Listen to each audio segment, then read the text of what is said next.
Lunenfeld, who is a chronicler of digital culture. He's the author of several books about digital culture and a professor of design media arts at UCLA. And Peter, if you'd like to come down and tell us all about Your Client is the Future.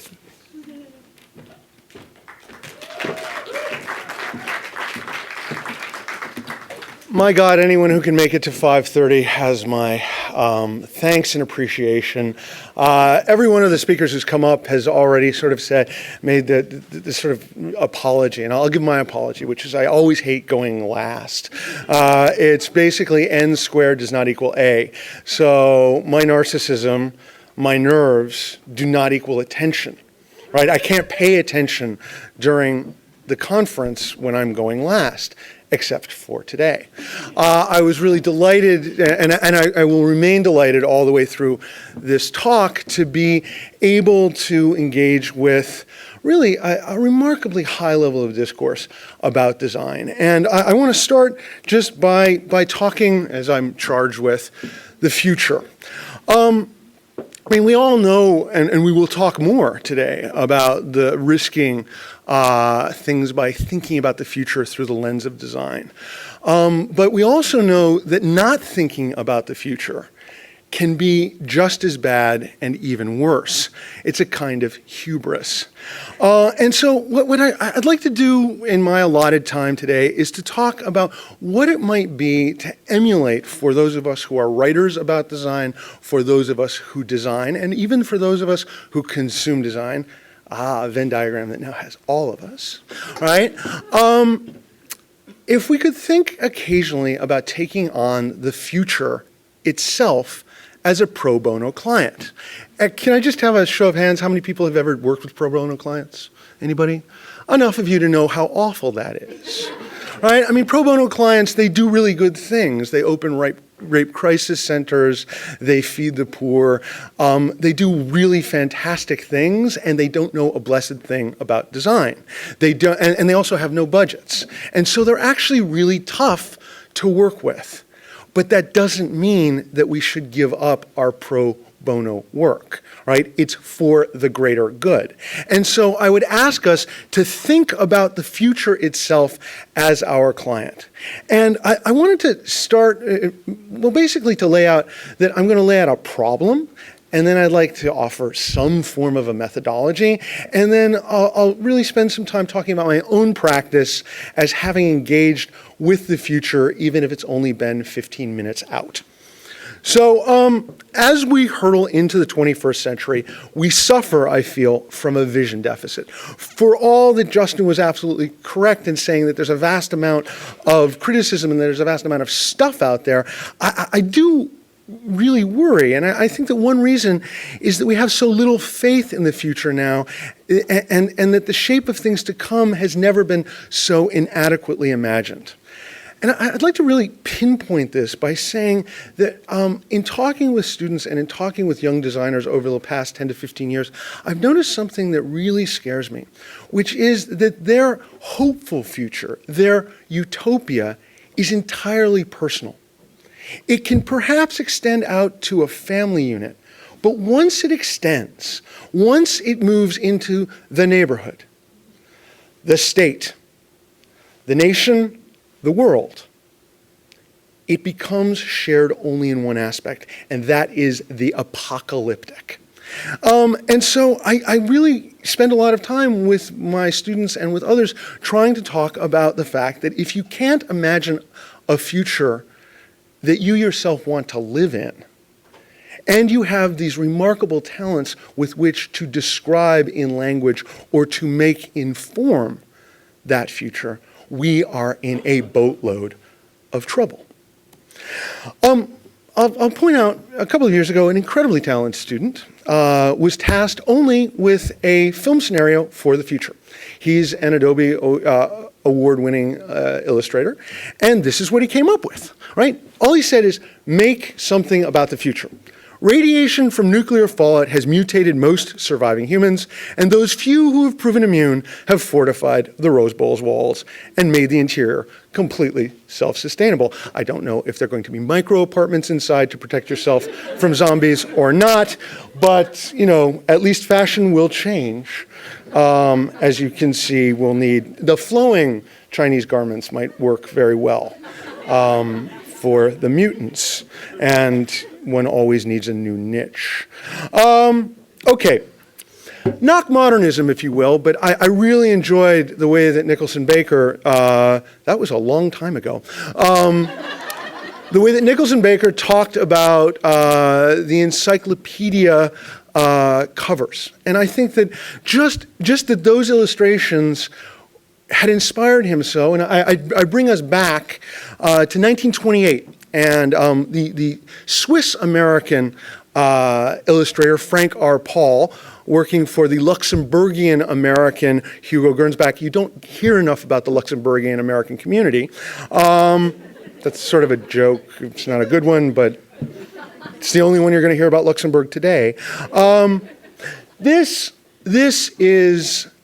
This was wedged in between bug-eyed monsters. This was wedged in between the apocalyptic imaginary of the 1920s. This is 1928, and the number of NASA engineers, the number of science fiction writers, the number of designers who, when interviewed in the 60s and 70s, talked about running across this image at their local newsstand is extraordinary.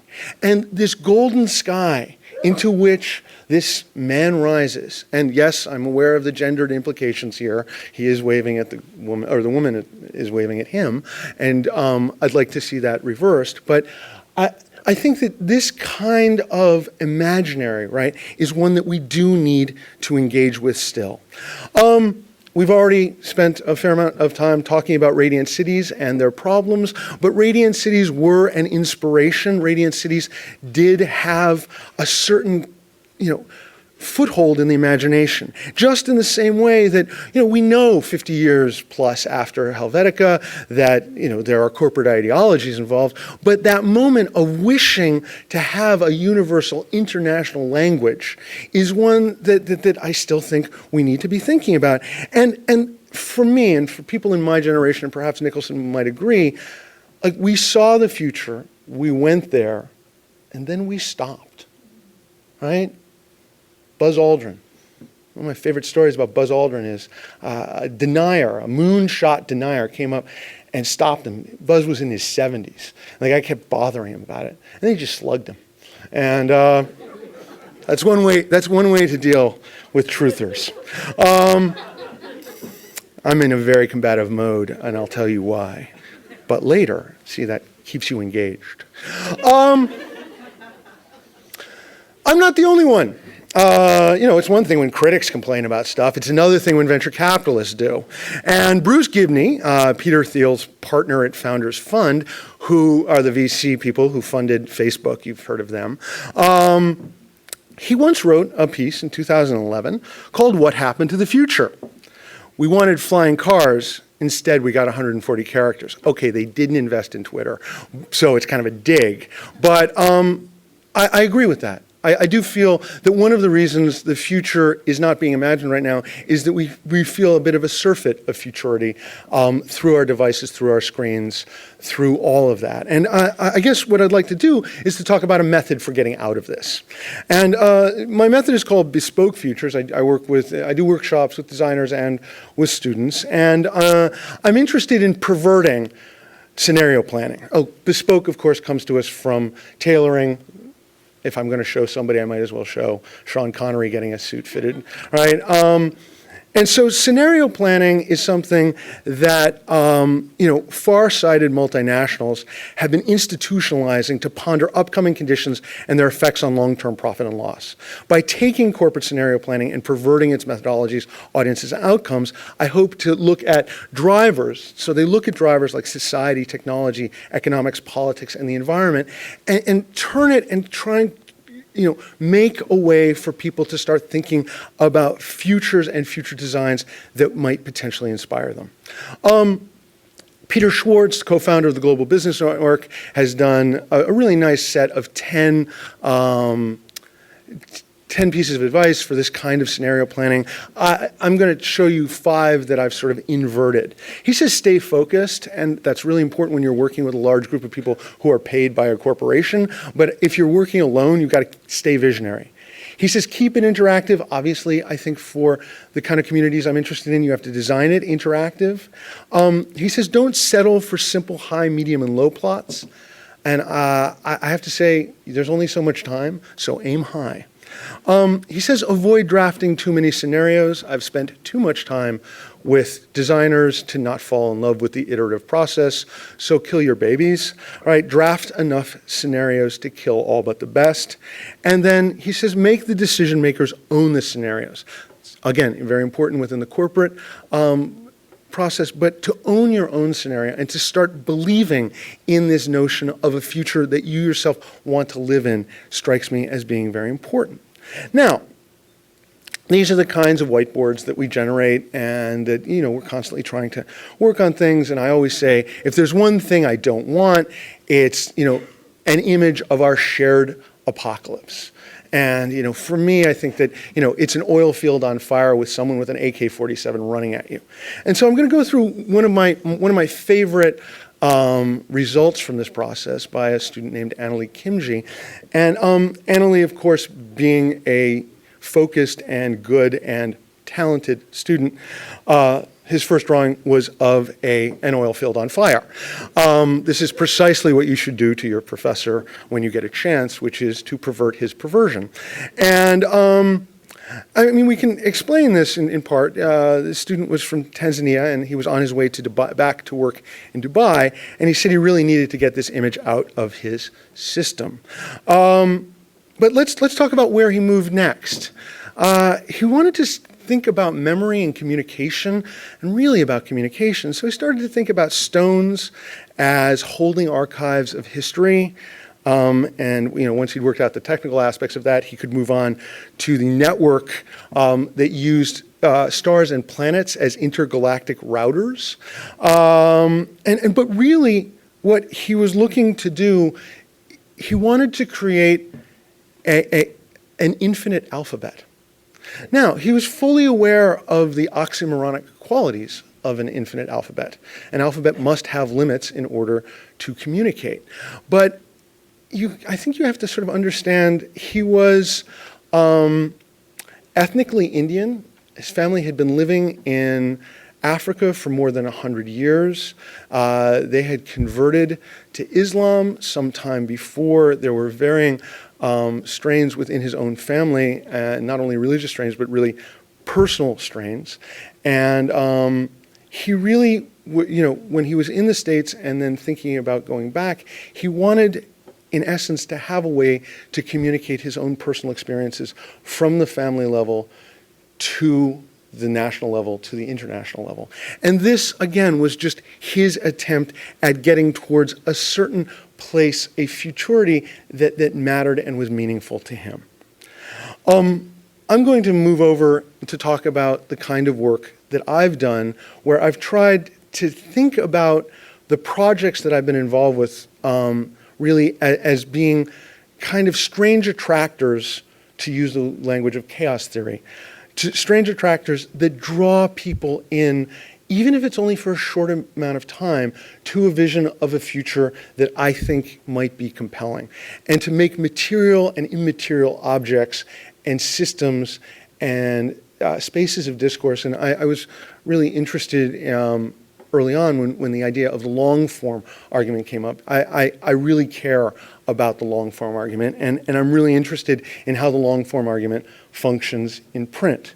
What I'm not interested in is this notion that we are in a moment of post-print. I don't believe that, and I think that the kinds of dialogues and discourses today show that we're not in that moment. I think what we're doing is we're showing and demonstrating that we want a print plus environment. So what I'd like to do is show off the last 10 to 15 years of work very quickly as a way to talk about how one could think about a print plus environment. Now, to do work moving into the future, as everyone has talked about, you must do research. And when one researches, one often researches the past. And for this crowd, I don't have to explain much about this past artifact as a kind of defining object for me. You know, Marshall McLuhan and Quentin Fiore, the medium is the massage. But the name that's always left off of that is Jerome Agella, the book producer. And I was really interested. I live in LA. So producer is an interesting title. Who gets the last Oscar of the evening? The screenwriter. Come on. Screenwriters don't get nothing. No, the producer gets the last Oscar, right? The producer is the driving force. And so I was really interested in how can you become a book producer as we saw in this kind of model. I was also really interested in the kind of fury of theoretical discourse that emerged from Sylvain Loutranger's semiotext foreign agent series of the 1980s. There are going to be those of you for whom this is a foreign object, and there are going to be those of you for whom this is a Madeleine, that it will just kind of remind you of a moment of engagement with theory. And I took a picture of it, you know, and held it up in my hand because I want you to understand that this series was in fact an industrial design project. These books, according to Sylvain, were small, black, and thin. They could be read on the subway a few pages at a time, like the newspaper. They were hard and portable, compact, and cost-effective. But more than that, semiotext books were sized to fit directly into the vest pocket of a leather jacket. Quote, their place was in the pockets of spiked leather jackets as much as on the shelves. This was his way to bring the seminar of Columbia University, where he was, in contact with downtown and the art and music scene that he was interested in. And of course, this shot perfecta jacket is ideal junkie wear for A, B, and C avenues, right? It keeps you hot in the summer and cold in the winter, so it's like the perfect New York jacket, right? Just ask the Ramones. Who are they, Daddy?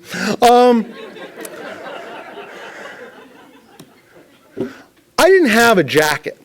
I couldn't think of a jacket that everybody wore. I look around, I don't see that jacket, but I did think that everybody has so much crap that they need to carry with them, although now in your new 400 square foot apartments, you'll be throwing it all away.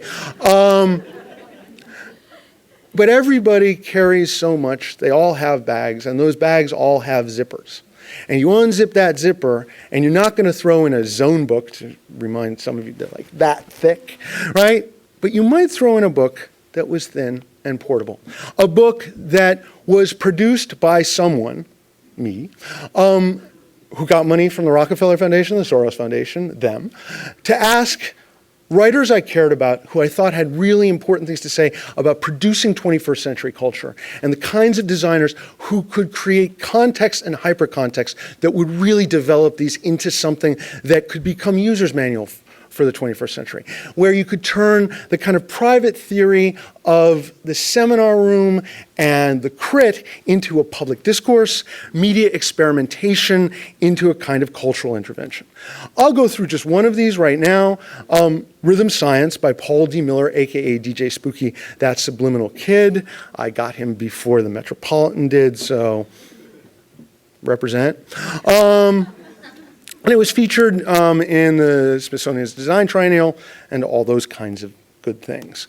Design was by Coma, Amsterdam, New York. Some of you may know Marcel and Cornelia. And basically, I want to talk about 4 different modes of materialized meaning making. The first being a kind of standard approach to a text, right? That text being one in which you simply read, linear words set in type. Okay, there's a hole in the middle of the page and there's a little red dot. I'll get to that in a minute. But this was to be, expected. But I was also really interested in working with all the designers on the series with sort of vernaculars like pull text. I was fascinated by, all the magazines and the way that the pull text becomes this way of communicating to someone who's not necessarily going to sit down and read something, but who will flip through. And I wanted to be able to catch these people. I was interested in creating interstitial literature for interstitial times. If you're going to pick this up while your laptop was warming up, I was fine with that.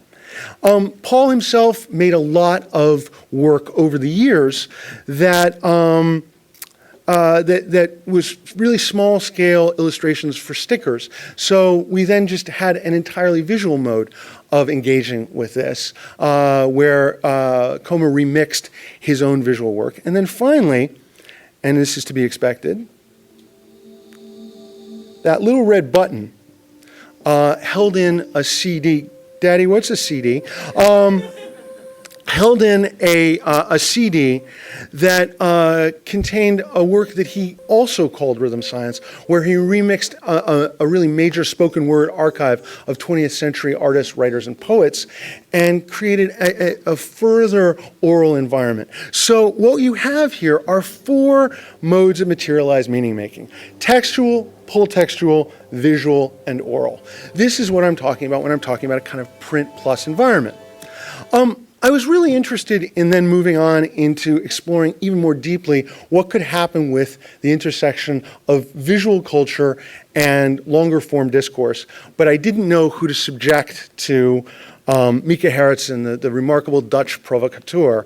And then so in proper Frankensteinian way, I operated on myself. So I did a book called User Info Techno Demo with Mika as part of this series, in which when I was writing about games and art, I got individual pages that looked like posters. And when I started to write about sex media, I got the most phallic joystick I've ever seen. And I was interested when one colleague in a review said that this was sort of turning it up to 11. And I'm interested in that, but I also think that's not the only way to go. And so in my next project, which is a book called The Secret War Between Downloading and Uploading, I worked with Brian Roettinger, brilliant book designer. His next client after me was Jay-Z, so I'm not quite sure how he negotiates his career. But the secret war between downloading and uploading was really a chance to write to design. I mean, for those of you who want to do this for a living, it's really interesting if you get to that point where you can sit down with a designer, you have just enough time after you've written the text and after a couple of iterations of the design have happened, that you can sit down with that designer and literally edit for visual qualities, so that every recto verso is exactly what you want it to be. So there are no widows and orphans, so that you get this kind of gestalt that perhaps only 2 people in the world care about, you and the designer. But I have small audiences. Jay-Z's different. But I can live with that. And so, here's more of this. And that kind of refinement really interested me, but I've got to admit, that wasn't necessarily thinking through the future. The book is in many ways an attack on tablet computing, so because I'm perverse, I did an app for the iPad called GenText. And if you watch the little white finger buttons, where are they? We're going to try that one more time. No? One?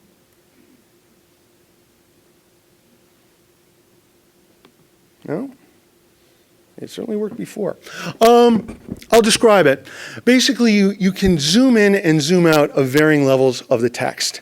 And the whole point of this is essentially to be able to, so I basically wrote a tweetable, headline, one-page excerpt, and then you could go from there or jump from any space in between and find where you wanted to be. And so the idea was to use the industrial concepts of affordance design to see if we could bring something to pure textuality, which is part of what I was trying to deal with this book. Let's try that. In retrospect, I found that a lot of what I was doing over the course of 10 years could be seen as coming together under one rubric, which was digital humanities.